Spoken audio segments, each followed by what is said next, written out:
Assalamualaikum warahmatullahi wabarakatuh. Salam.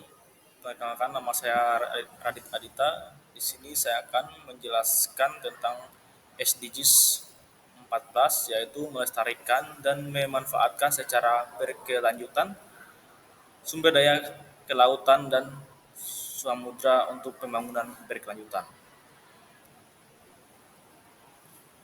Sasaran global yaitu yang pertama mengelola dan melindungi ekosistem laut dan pesisir secara berkelanjutan untuk menghindari dampak buruk yang signifikan,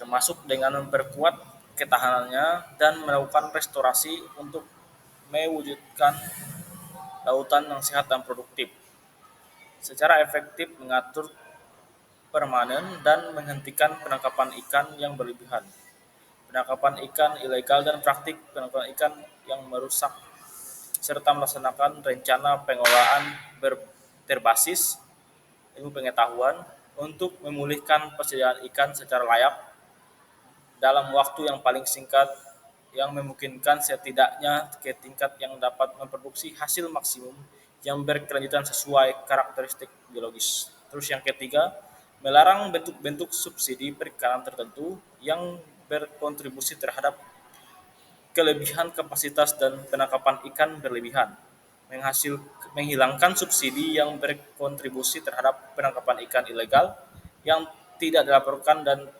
tidak diatur, dan menahan jenis subsidi baru dengan mengakui bahwa periskuan khusus dan berbeda yang tepat dan efektif untuk negara berkembang dan negara lainnya.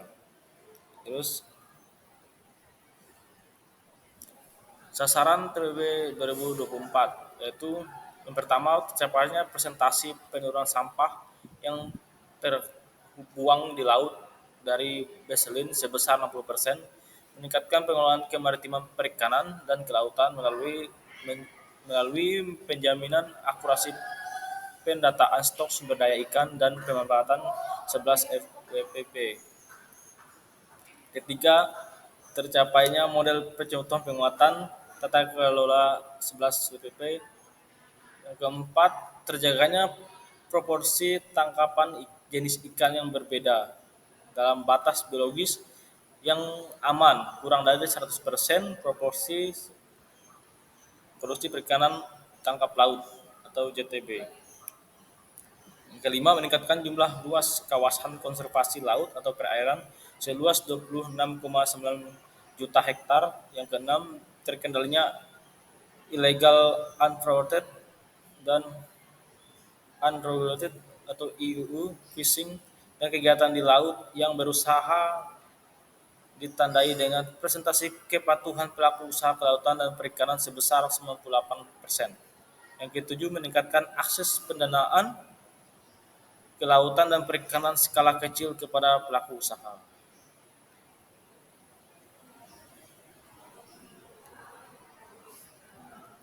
Terus pertama itu Ocean Multi Donors Fund dibentuk pada tahun 2017 atas permintaan pemerintah Indonesia.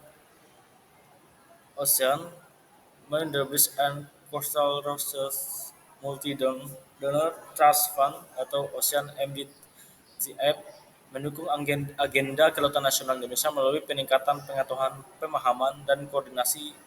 Ocean MDTF didukung oleh Norwegia, Denmark, dan Kanada, mendukung Indonesia memulai sumber daya kelautan yang berharga secara berkelanjutan. Yang kedua,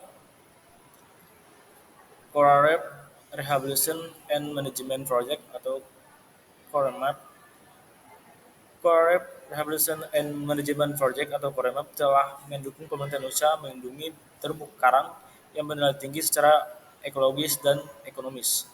Tahap awal COREMAP berfokus pada peningkatan pengolahan sumber daya pesisir berbasis masyarakat, sedangkan tahap ketiga COREMAP CTI berfokus pada penguatan kapasitas kelembagaan dalam pemantauan ekosistem pesisir dan penelitian yang digerakkan berdasarkan kebutuhan, dilengkapi dengan kegiatan di lapangan bertujuan untuk meningkatkan pengelolaan kawasan konservasi perairan atau KKP.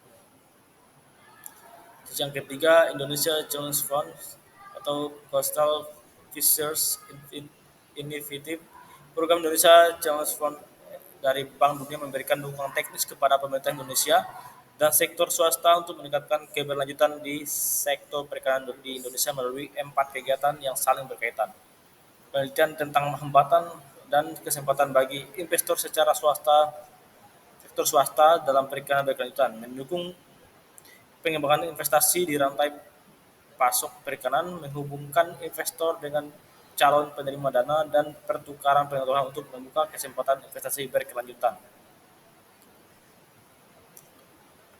Yang keempat, ProBlue in Indonesia. ProBlue Multi Donor atau Donor Trust Fund adalah inisiatif global yang mendukung pengembangan sumber daya kelautan dan pesisir yang berkelanjutan dan terintegrasi di lautan yang sehat.